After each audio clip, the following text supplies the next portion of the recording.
Here we go, Sketch. You now listen to me. Sketch is going to go after me on this one. We're talking about this game again that the makers of Eve, or the Eve devs, are creating this new blockchain game here, and Montoya is going to talk about it. So I'm very interested, as he's somebody who I believe is a proponent of it, like myself. Again, I'm interested in this space, but I want the developers to make the game for the game's sake. Like, I want people to understand that. Nobody's going to come to the game if it's not fun. Fun always has to come first, and that's what a lot of these crypto bros don't understand, right? I'm a gamer first. I like to trade. I'm a gamer. I like what Web3 can bring. I like digital assets. I like ownership. I like what it's going to bring to it. But if the focus is on that, it will never be popular. The game has to be the game for the game's sake, and the devs have to focus on the fun first. That has to be said, and that's why it has not happened yet. That is why there is no successful thing that you can point to yet, because the industry is filled with devs that only want to do it for blockchain's sake, that only want to do it for crypto's sake. The tokenomics, and then game, and then back to tokenomics. Like, I don't want that particular type of game for my Web3 experience. I want the game to be fun, and as a side, I want to be able to own things, right? Digitally. That's it. Simple as that. But the industry has been ruined because it is scammers on top of scammers and rug pulls. And the whole industry is going to have regulation come down on it. There's going to be a period of time where there's going to be a disruption in the force. And they're going to have to find a way to focus on fun. It isn't that hard. That's why I don't understand why it hasn't really even happened yet. But let's see what Montoya has to say about the devs from CCP who made EVE Online, a game I absolutely loved before Pearl Best bought it and ruined it. These are the devs from CCP games, okay, that made the EVE Online that I love. And now they're getting into this. Let's check it out. Makers of EVE Online, CCP Games, announcing that they have secured $40 million of financing led by Andreessen Horowitz to create a new AAA game within the EVE universe, utilizing blockchain technology. Right. Before you start rolling your eyes, let me just run a couple of things past you. First of all, there is no AAA game dev who has attempted this yet. So I have to appreciate the chutzpah that CCP Games is displaying here in wanting to go ahead and do this. Now, this isn't the first time they've mentioned this, not to be confused with...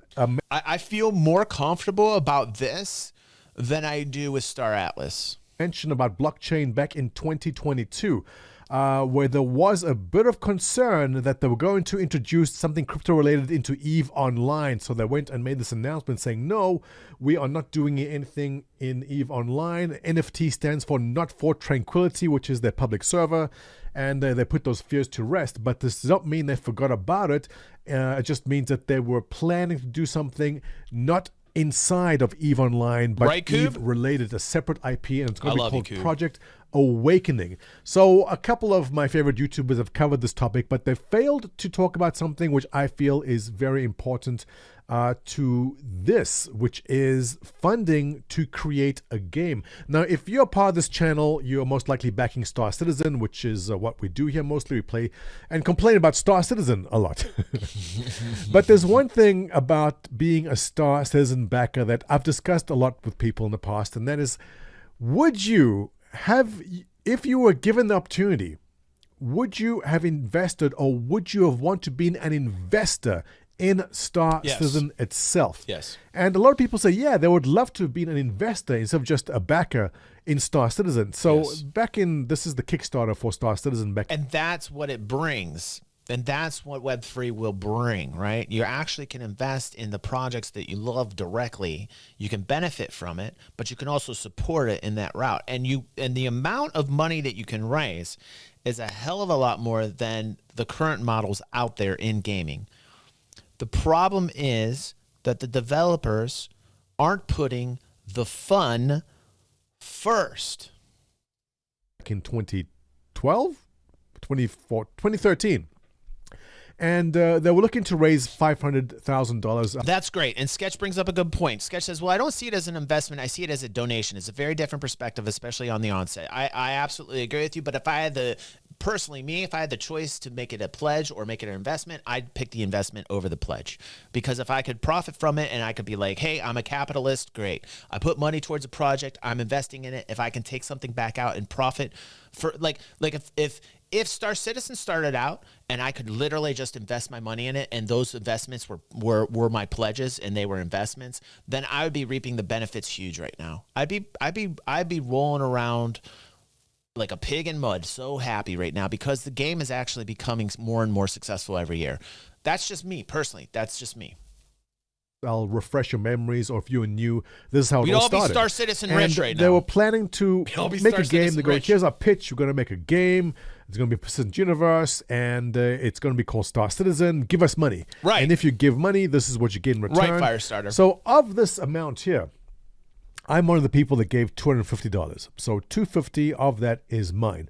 What I got in return for that is basically an internet spaceship and access to the game. Which is cool. At the time when I backed, and a lot of you in the same boat as me, we never knew if Star Citizen was going to be something which would be a success or not. Right. It could have failed in the first year. It could have failed in the second year of this. It would have failed in 2015. I don't know. I put in $250 as basically saying it's my donation. If I lose it, if this flops in a year, I've lost money. And if it becomes something, then I've got a game which I'm going to play. That's how I saw it.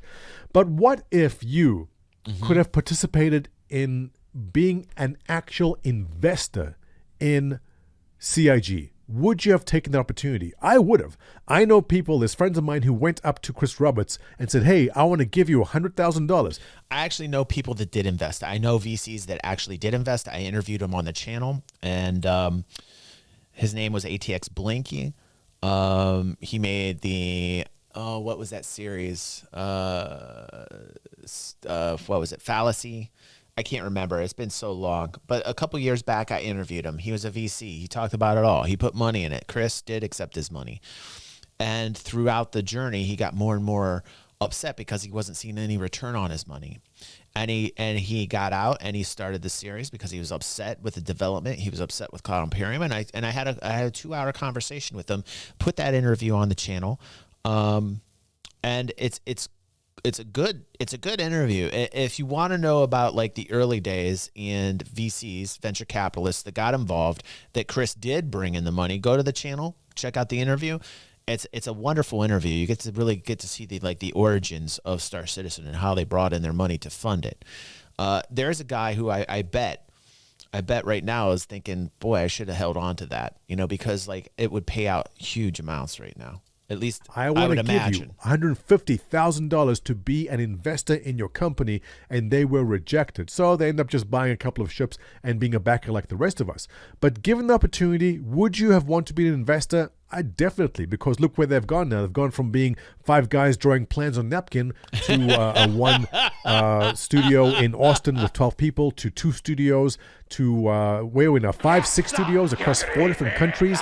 It's definitely grown as a company, and that is something which I would have loved to be a part of as the investor, not a backer. Another great example. We're going to get back to this in a second. Bear with me here. This is a wonderful example. Yep, Oculus Rift. Now, I'm a fan of VR. Here's my my Quest 2. I like how you set this up. I wasn't part of this, but there are at least 9,500 people that backed $2.4 million to develop this project that Lucky Palmer wanted to do. He wanted to create VR for the masses, and he started in the garage of his parents' home, wherever it was, and he managed to collect $2.4 million. Now, if you were a Facebook whale bought it and you for billion. backed this for $5,000, how many billions? what you got for your $5,000 was you got to fly out and hang out with them, okay? And you got a T-shirt, which is awesome. And the controversy, I wouldn't call it controversy, but what happened here was, a lot of people backed the project because they loved the idea and they donated money. You gave $5,000, you got to hang out, take some pictures, and you got a T-shirt, which is awesome, right? A T-shirt. Well, Facebook in the came along Facebook and come in bought and bought out Oculus shit for out of it. But you got a T-shirt. $2 billion. Lucky Palmer, founder, walked away. No, I get that it's a donation, but you see what's happening in the industry right now for people that are actually trying to run the business and using blockchain technology is they're letting you invest in it. You're actually investing in the code. You're investing in the project directly. right? And then you can get paid out on that, right? Which is a hell of a lot better than a t-shirt. $500 million.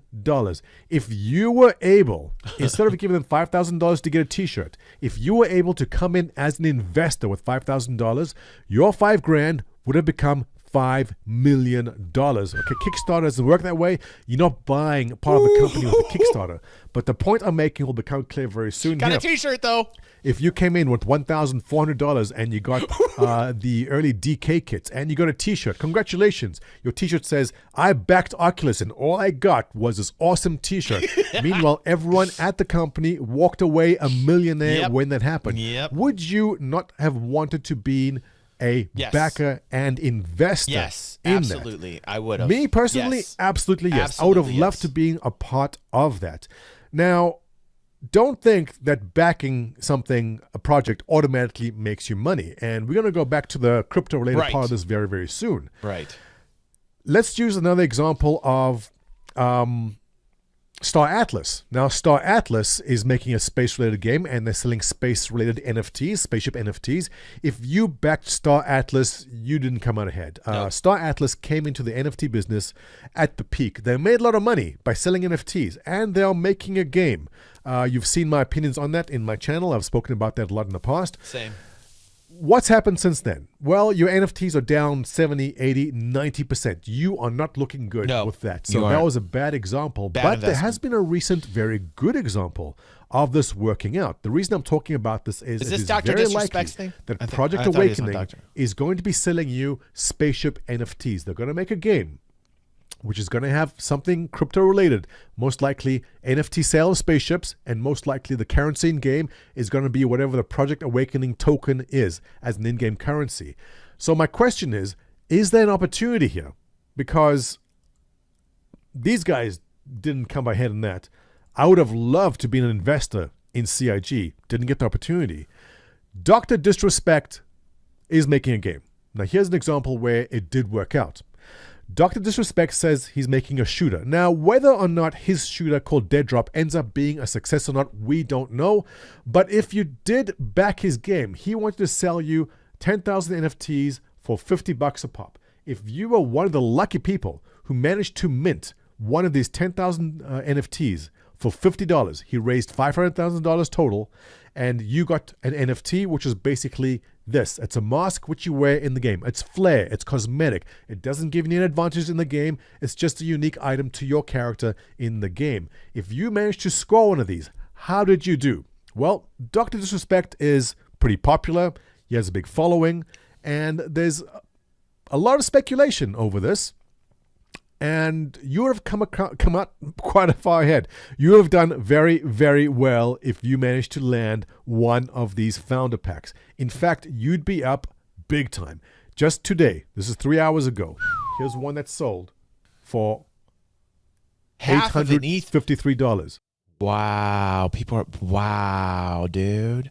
You know, the other thing with this is that people don't realize as well is, like, if you're in the game, especially with something like this where you get this flair, and he's a streamer perhaps, and he's doing very good for himself, and there's a particular logo on the helmet, and the streamer's amazing, and he's doing a hell of a job. His KD ratio is ridiculous.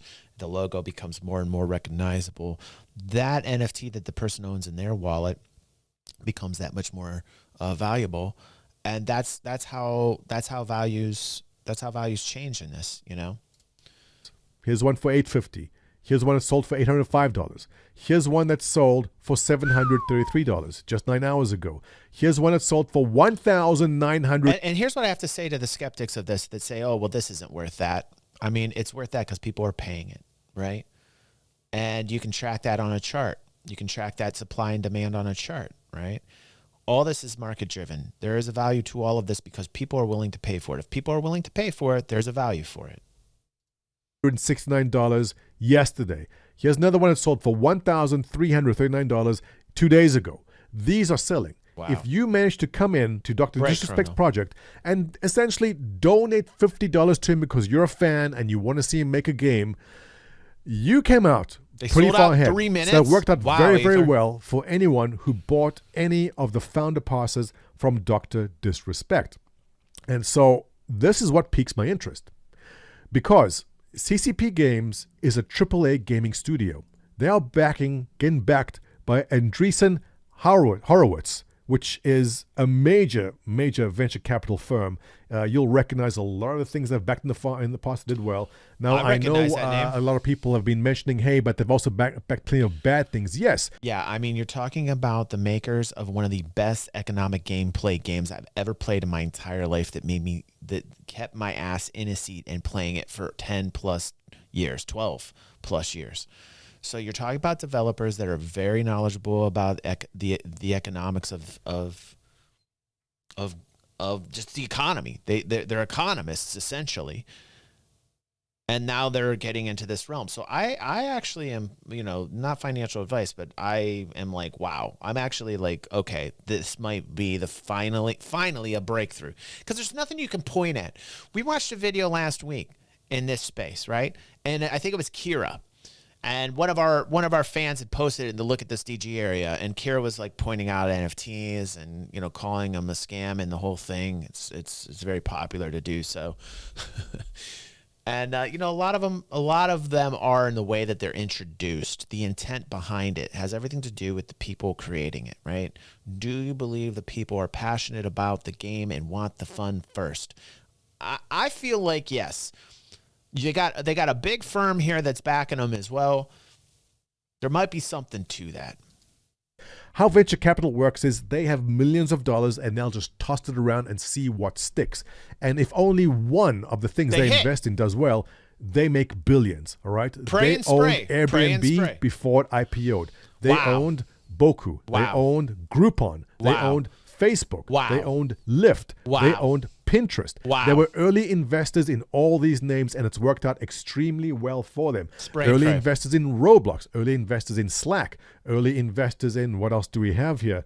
So many. And I can guarantee you there's 1,000 other ones that aren't even on here because they never made it. And that's the thing. The ratio of what makes it very small. Same way I look at it with crypto that I'm invested into, right? I want to make sure that the creators behind it are passionate about what it is. I want to make sure that the white papers behind that particular crypto and that blockchain has a utility, that there's a use for it, right? And as long as I see those two things, and the third thing, adoption, if I see those three things click, I'm like, okay, it's worth the discretionary income, and I just sit on it. And I guarantee you that 90% of the things that I'm putting this discretionary income is probably going to go flat, right? But the ones that make it, your upside potential is ridiculous. Names you'd recognize: GitHub, early investors in Imgur, really. So look, they've put money into a lot of early stage development companies and made billions as a result. And now they're saying, you know what, let's give this a shot. Let's put 40 million into Project Awakening by CCP. So this does not mean that whatever CCP makes is going to do well. In fact, it may flop. CCP has a track record of quite a few failures in the recent past. Valkyrie, the VR game, I never got to try that. I thought it was very interesting. I never had the PC which was able to run that. Dust. I don't think Valkyrie was a bad thing. Dust. I think Valkyrie was early. They were trying to make something to cater to a VR. They were way ahead of their time, and they did not execute it correctly. At the time of this launch. Valkyrie was a cool idea. If they had to recreate Valkyrie right now, it might do a bit better. More recently, Dust 514. So do I, Hugh. We know how that worked out. Basically, they made this game, but they ignored the core demographic, which are great, PC and they were ahead of their time, right, DEFCON?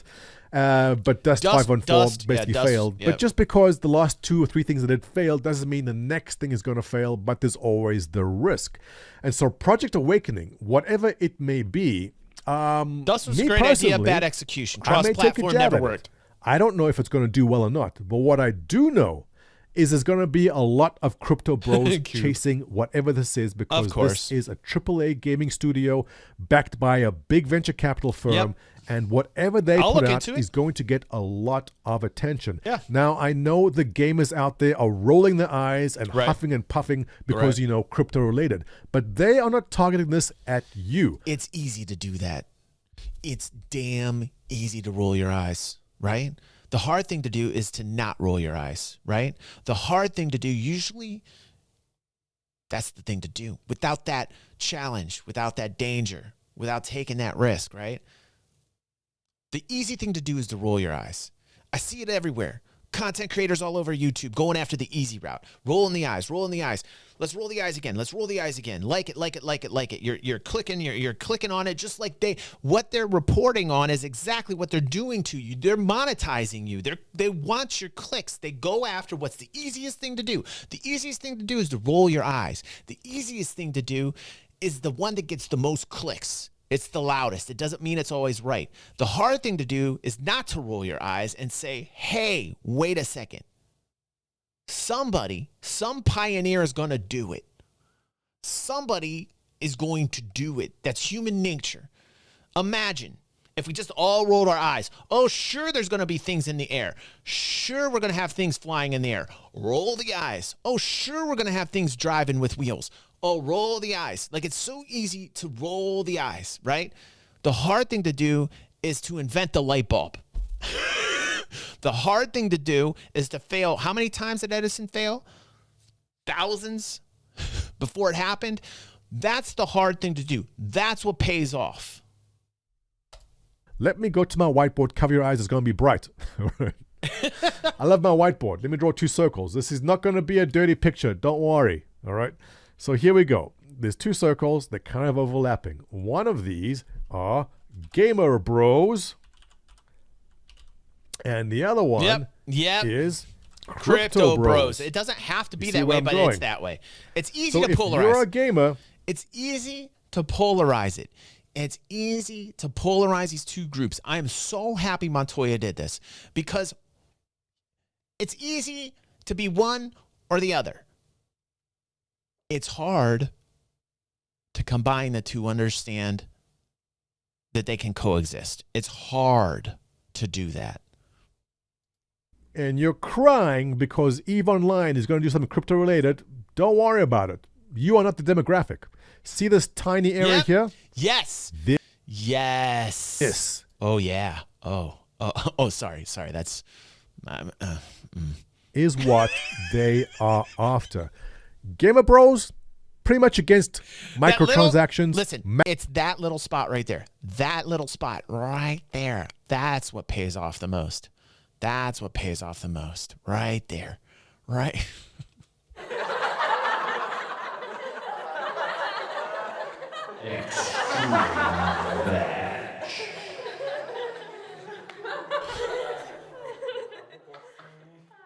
That's the sweet spot. Macrotransactions, that's insane. Star Citizen backers, I'm looking at you. The idea of spending $1,000 on a game, $1,500, $15,000, some of you have, that is insane. Gamer bros are typically against that, but you know what? There are some who might be interested in backing something like what CCP is planning here. Now, crypto bros, they have a very weird idea of what constitutes a game. Now, I've spoken about this in the past when I did a piece about the metaverse and what the crypto bros idea of a metaverse is. Very handsome fellow there. The Roblox type 1999 graphics, and they go, oh, it's the metaverse. You know how I feel about that, right? Yep. It's absolute nonsense. The crypto bro idea. Metaverse is not... Listen, it's the experience. Metaverse doesn't have to be this grand VR experience where you're plugged into Web3, man. Metaverse is exactly the way you felt when you played GTA 5. Metaverse was your connection to the character. Simply put, it's your connection to your avatar, to what you're connected to in the game. Metaverse is not anything new. It's just a buzzword, man. It's just a buzzword. What metaverse is the experience of being connected to your game and loving it and coming back for one simple ingredient: fun. Idea of what a game is, it blows my mind that they think 1999 graphics is the epitome of what gaming is. But there are some crypto bros which are coming over to this side and saying, hey, games don't have to look like garbage. Games can actually look decent, like what CCP has made in the past with EVE Online. The gamer bro side, there are some people who may say, you know what? I'm not opposed to putting in $50 to be a part of something which may grow into something. Now, again, Dr. Disrespect's game may flop. I'm not sure. He showed a demo of No. If you listen to what my definition of what metaverse is, Sketch, it doesn't mean this clicky hype thing that the crypto bros use to get your money, right? So, Sketch, you're worried about the 95% of people out there that are only interested in making a game for the crypto itself. So I get where you're coming from, right? But metaverse isn't this it can be. It can be a VR experience. It's amazing. But metaverse is simply your connection to the game and feeling immersed in the game. That's all the metaverse is. Adding all the Web3 components and the crypto comes later. The fun should come first. His game of Dead Drop, it's a generic shooter, essentially. I mean, he calls it a vertical extraction. I forgot. It's vertical something. And whether or not his game succeeds in the long term, I can't tell you.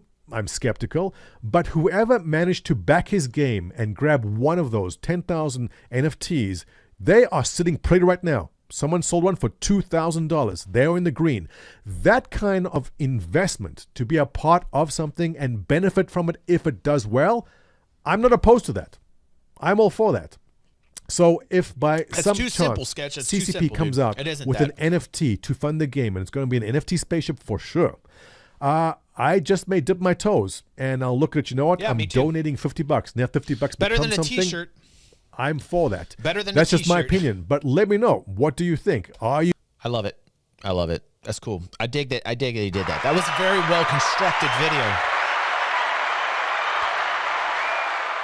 If you watch this and you can't understand the different perspectives, if you watch this and you don't understand what he's saying, very well put, very well stated, then I don't know what else to say. There's literally nothing else to say. If you watch that and you're still going to fall in like one camp or the other and you're not going to see that the two can blend together based upon what Montoya just did there, then I don't know what there's nothing else out there that can make you see it, other than that. I particularly see it. Just because it hasn't happened yet doesn't mean that it's not going to happen. Sometimes you have to be the pioneer. Sometimes you have to invent the rocket. Sometimes you have to invent the plane. Sometimes you have to invent the car.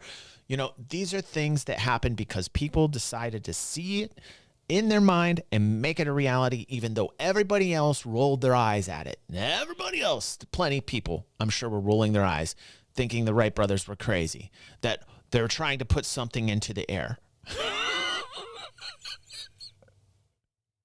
Could you imagine? Imagine if YouTube existed back then, man. All the people going, oh, these planes, yeah, sure, whatever.